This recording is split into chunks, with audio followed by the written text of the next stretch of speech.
मालेगांव शहर में 2 जून बरोज जुमा को सांसद इमरान प्रताप गढ़ी साहब मालेगांव तशरीफ ला रहे।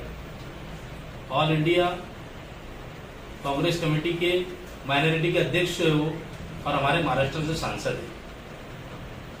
मैं उनको मिलने के लिए गया था और जाने के बाद उनसे मुलाकात हुई। मैंने उनको एक लेटर दिया था कि मालेगांव शहर और यानी नासिक 5 जिले का जो है हज का जो जाने का हाजी लोगों का जो रहता है एयरपोर्ट का, वो जल्द से शुरू किया जाए। मैंने उनको एक लेटर दिया और मैंने बात में उनको कहा कि साहब आप मालेगांव का टाइम दे दीजिए हमको, आप सांसद बने महाराष्ट्र में, आपने एक भी टाइम दिया नहीं।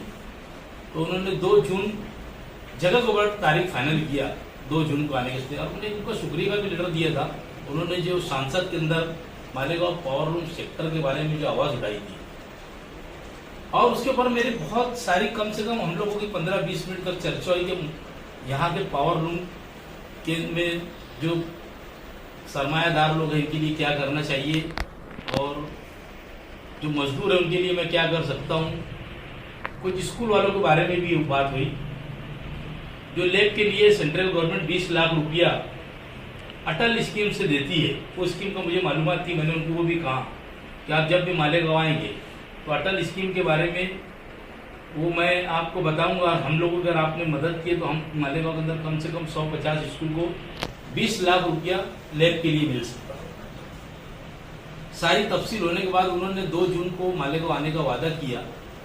2 जून को शाम में 7 बजे से रात में 10 बजे तक अंसार जमात खाना कंपाउंड के अंदर एक इस्तेकबालिया जलसा है उनका।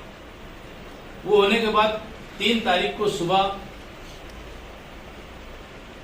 हाफिज याकूब गार्डन के अंदर वो नाश्ता करेंगे, और मालेगांव के तमाम सरमायादार जो तंजीमें हैं उनको हम लोग 1-2 रोज के अंदर दावतनामा देंगे। सबको बुलाने वाले हम जो सरमायादार लोग हैं वो है स्कूल के जो जिम्मेदारान है, जो मिली तंजीमें हैं, कोई जमाती तंजीम है, जमतुल उलमा है, सुन्नी जमतुल उलमा है, इन सबको हम लोग बुलाने। उसके बाद मैंने उनको एक लेटर दिया था कि मुझको कुछ फंड चाहिए, निधि। उन्होंने देखकर निधि मुझे ये कहा कि इजाज भाई मैं निधि तो देने के लिए तैयार है, मैं जलसे के अंदर जब आऊँगा उस दिन मैं एक ऐसा चौंका देने वाला ऐलान करूँगा मालेगांव के लिए निधि, कि आपके शहर के लोग भी कहेंगे मेरे वो इल्म के अंदर है वो चीज़, और उनसे वो माले में मेरी गुफ्तगू भी हुई। इंशाअल्लाह ताला मैं समझता अगर वो आकर उनके मुंह से ऐलान कर तो बड़ी अच्छी बात है, वो शहर को कुछ दे के जाएंगे। तो ये सारे प्रोग्राम्स हमारे 2 और 3 तारीख को होने वाले हैं। और जो काम की बात है वो हम जब हमारे ऊपर एक काम की का बोझ पड़ेगा तो हम खुद जाकर उसको फॉलोअप लेंगे दिल्ली और काम करके देंगे। मेरे सामने सबसे बड़ा मसला जो है उज्जैन एयरपोर्ट से हज के लिए जाने वालों के लिए प्लेन चालू होना चाहिए, ये मेरा 1 नंबर का मुतालबा है। ये सारी बात सुनने के बाद उन्होंने ये खुश हुए, उन्होंने देखकर ये कहा, और उसके दिन ही कहा उन्होंने उनके पीए को ये ज्योतिराज सिंधिया जो एमपी के जो है वो पहले कांग्रेस के मिनिस्टर थे, उनके पास ये खाता है और उनके पास एक पाठ पुरावा करूँगा बोले मैं जाके, और मैं खुद ये एक बड़ा काम आपने लाया, बड़ी अच्छी बात है।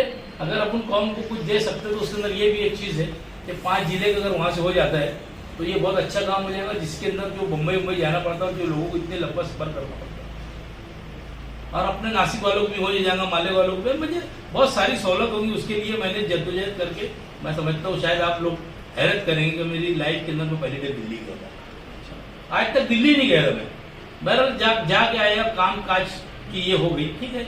अब जब भी काम काज करने की बात रहेगी तो मैं दिल्ली जाऊंगा उनके पास, और उन्होंने कहा कि बिला झिझक आओ, जो काम रहेगा मैं करने के लिए तैयार। देखो ये भारी और हल्का, मेरे बड़े हैं, उनको क्या जवाब दूंगा, उनको ना जवाब नहीं देना चाहता, क्योंकि उम्र के आखिरी यानी आदमी की उम्र का ये रहता है, उनकी उम्र नहीं है कि मैं उनको जवाब दूँ, है ना। ठीक है, मुझे बोल ली उन्होंने, मैं उनके बारे में अगर जवाब देने बैठूँ तो बहुत सारी जवाब दे सकता हूँ। मैं आज उनको उनकी उम्र के आखिरी हिस्से के अंदर आदमी रहता ना, तो नहीं, उनको नहीं बोलना चाहिए। अगर मेरी बात उनको बुरी लगे, वो मुझे बोल देंगे चलेगा, चलो मैं समझ लिया। आज मुझे बोलने के लिए तो बहुत रास्ते उनको, मैं नहीं बोलना चाहता। अगर मैं बोलूंगा तो फिर वही बोलेंगे उन्होंने मुझे बोल दिए भारी है क्या हल्का है, चुन कर आऊंगा कि नहीं होगा।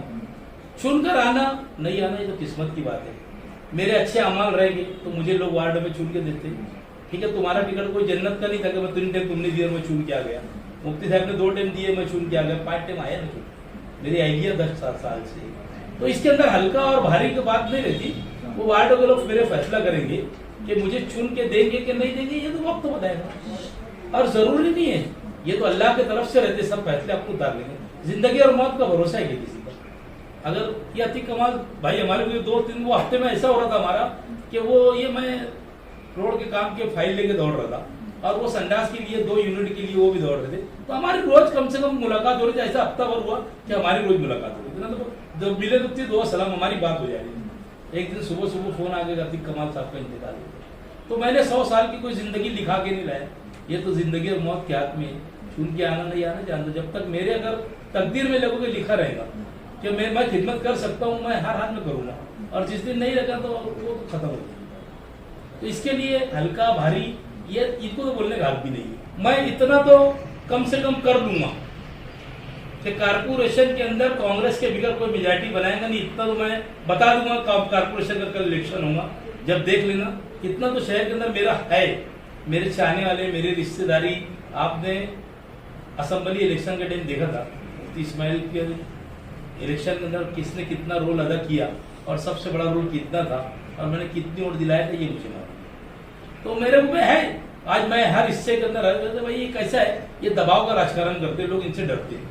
ये कोई आता ना आज देखेंगे मेरे साथ फोटो कर, उसके बाद पहुंच जाएंगे, उसको दम डाटी देंगे। ये सब इनकी असल में इनकी रोटी रोजी है। ये रोटी रोजी से डरते कि रोटी रोजी चले ना जाए। मेरे कोई बात नहीं है यहाँ तो, जिंदाबाद मुर्दाबाद कोई बात नहीं है। कर लिए बात खत्म हो गई। मैं किसी को नहीं बोलूँ तो किसके रहता, मेरा एक ही मकसद रहता, आया आदमी काम लेके फोन उठाना और उसका काम करके देना। कहाँ से आया, कौन से महल्ले का है, कौन सी पार्टी का है, मुझे कोई लेना देना नहीं रहता। मैं ना जानता ना पहचानता, उसका काम करके देना मेरा मकसद है। मेरे तक पहुंचता उसका काम। बात मुशायरा है कि क्या है, हमने उनका इस्तेकबालिया प्रोग्राम रखा है ना। उनके चाहने वाले कितने हैं वो तो हर हाल में आएंगे। आप अगर ये बोलते होंगे कि मुशायरा है, मेरे यहाँ पर उन्होंने एक बात भी बोली, कितनी नादानी की बात है। मालेगांव के अंदर तो ऐसा है कि ईद की नमाज पढ़ के लोग 11 साढ़े 11 बजे आते हैं, वो सो जाते। मैंने हमारे विधिमंडल के जो नेता है थोराज साहब, उनको कहा था कि साहब हमारे यहाँ पर ईद के रोज है ना लोग शाम में सो के उठते, तुम मत आओ। उन्होंने ये कहा, ये कह कर आया था कि भाई मेरे को 10-20 लोग भी रहेंगे, मुझे मैं तुम्हारा सिरकुरमा खा के चले जाऊंगा। तो वो 200 लोग थे कि 400 लोग थे। आप अगर 1 लाख लोग आ रहे तो बोलेंगे क्या 1 लाख लोग सुनने का हंसते आ रहे। तो ये सब बातें जो रहती ना, नाचते नहीं आए तो आंगन टेढ़ा की जो मिसाल है ना, क्योंकि इनकी फितरत ही है ये सब करने की। यूनुस दादा के यहाँ शादी थी, डॉक्टर के लड़के की वलीमा था, तो इन्होंने उस दिन अकीका रख ली थी। तो अगर इनको ऐसा कुछ लगता होगा इनके लोगों को रोकने का, तो इन्होंने और कोई प्रोग्राम कर लेना इनका। हम तो कोई लोगों को बुलाने का स्टेज के जा नहीं रहे कि नहीं तुमको आना ही पड़ेगा। हमारा इस्तेकबाली हमारी पार्टी का सांसद है, हम लोग को तो उनको बुलाना है। हमने उनको दावत देकर आया, अच्छे से शान और शान से उनका इस्तेकबाल करने का रहेगा। वो हम इस्तेकबाल की तैयारी में लगे। पूरी 2 तारीख को उनका अच्छे से अच्छे तरीके से इस्तेकबाल करेंगे, उसके अंदर कोई दो राय नहीं। नई शादी होती ना तो साले बहनों में बहुत जमता। 5 साल इनका ऐसा रिश्ता था साले बहनों के, कौन साला कौन बहनों मैं तो नहीं बता सकता। इन्होंने इतना आपस के अंदर इतनी मोहब्बत कायम की थी कि इनको गाँव के अंदर कोई नहीं दिख रहा था। सिर्फ दादा भूसे, शेख रशीद फैमिली, बस यही 2 लोग पूरे इसके अंदर 5 साल का उठा के देखो। इनको इतना जोन था कि इन्होंने 25 लाख रुपये, मुझे मैं 50 लाख रुपए का जिम खाना बनाया लेडीज। मेरी इन्होंने फाइल लेने के बाद जब उनको मालूम पड़ा कि मैं कांग्रेस का सदर बन रहा, तो इन्होंने मेरी फाइल को वापिस कर दिया। ये बार बार एक बात बोलते कि बदनवानी हो रही और काम रोड के उधर ही हो रहा।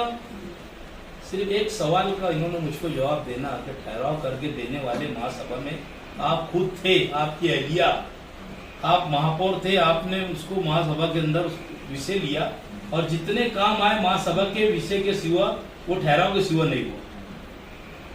तो आपने जो ठहराव करके दिया, जब नहीं दिख रहा था कि आपको कि रोड के वो बाजू काम हो रहा, रोड के बाजू ये काम नहीं हो रहा, जब वो आ गया तो इसके बाद इनकी चिल्लाट, असल में इनकी चिल्लाट पुकार है ना, मैं जो समझता हूँ इनकी जो हिस्सेदारी की सब मामला है, इनको ना छिट्टा पहुंचा नहीं है। इसके वास्ते ये दादा भूसे कर रहे हैं, रोड खराब बन रहा, ये हो जा रहा। अगर इनको जो है 10% हो दिया गया म्हणजे 100 करोड़ के ऊपर 10 करोड़ रुपया अभाव है। अब 10 करोड़ रुपया अभाव करता रहता है, कुछ पहुंचा नहीं होगा, तो ये बार बार ये बोलते। ये असल में क्या है, ये लोगों को गुमराह करते।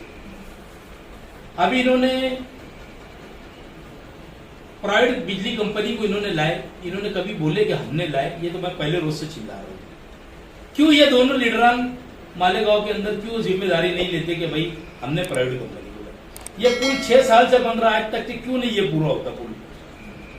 ये बुर्ज खलीफा का बन रहा है क्या, दुबई का पुल।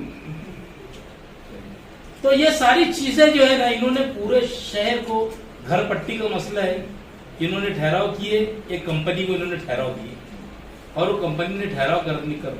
मैंने असलम अंसारी को बोला क्या बेवकूफ समझते हैं शहर के लोगों को, ठहराव करके तुम देते हो, तुमको प्रेस कॉन्फ्रेंस तो देने का बोलते हैं, कमिश्नर केरपट्टी बढ़ा रहा, बढ़ाने वाले तुम, सब करते तुम, और केरपट्टी बढ़ाने का तुम बोल रहे कि कमिश्नर ने केरपट्टी बढ़ा दिया। इन्होंने ठहराव करके दिए थे नागपुर की कंपनी को, नागपुर की कंपनी ने ये ठहराव सर्वे किया और सर्वे करने के बाद 3 गुना तुम्हारे को आप घर पट्टी आएगी, ये शहर की हालत है। ये करते सब है।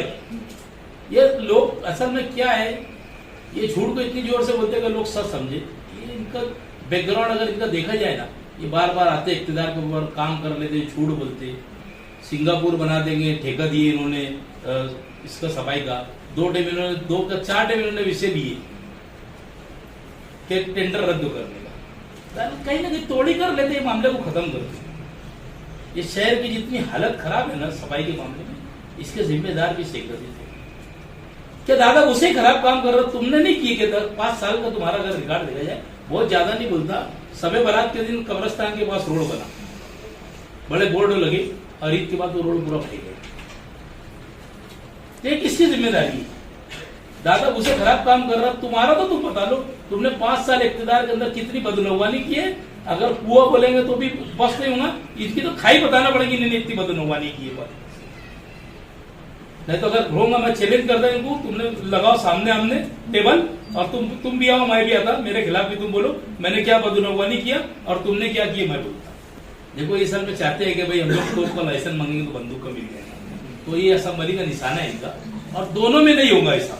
कल जितनी मजबूती से मुझे बात रखना थी रख दिया मैंने, वापस उन्होंने 2 तारीख को मीटिंग रखे, यानी 2 तारीख को पूरे महाराष्ट्र की मीटिंग है वहां पर अलग अलग, यानी धुलिया मतदार संघ की है तो उतने ही अध्यक्ष जितने उसमें उनको लेकर बैठेंगे। तो आज मुझे मेल आया, मैं 2 तारीख को जा नहीं सकता क्योंकि यहाँ का प्रोग्राम है, मैंने जो बोलना था कल वहां के लीडरान को बोल दिया। तो उसके अंदर कोई कंप्रोमाइज नहीं, मैं क्या वो लीडर खुद कंप्रोमाइज नहीं करने वाले। लीडर का बोलना यह है कि मैं ऐसे वक्त के अंदर इन्होंने पार्टी छोड़ के भागे जब मैं अध्यक्ष बना, तो लोगों को ऐसा लगा कि यार नाना भाऊ अध्यक्ष बने तो मुसलमान पार्टी छोड़ के जा रहे, ऐसा मैसेज गया इनकी वजह से। तो ये तो मैं बोलूंगा और ये बोलेंगे वो कुछ नहीं है, वो खुद पार्टी के दोनों सीट वो खुद ले लेगी। अरे कांग्रेस को जाएगा ना, इसी का सीट दे देंगे। दोनों सीट का मामला है कांग्रेस के अंदर, अपना लोकसभा का भी और विधानसभा का भी। ठीक है, हाँ कहीं को भी मांगने का, इन्होंने भी कर लेंगे, हाँ कहीं तुम भी मांगो, वो भी मांगेंगे, जिसको मांगने का रहेगा। अब इन्होंने डिमांड पार्टी के लिए नहीं करे इन्होंने कि भाई एनसीपी को सीट छोड़ा जाए, इन्होंने इनके घर के लिए डिमांड करे। और डिमांड में तो ये भी कर दी उन्होंने कि मुझे नहीं देंगे तो मेरी एलडीएफ की भी तैयारी है। इन्होंने पार्टी के लिए नहीं मांगे टिकट, इन्होंने जो टिकट मांगे ना इनके घर के लिए टिकट मांगे। और आप तो पार्टी के लिए बोल रहे भाई हम तो इतने बड़े लोग नहीं है कि लोकसभा लड़ेगी, जो पार्टी का उम्मीदवार रहेगा काम करेंगे इसको।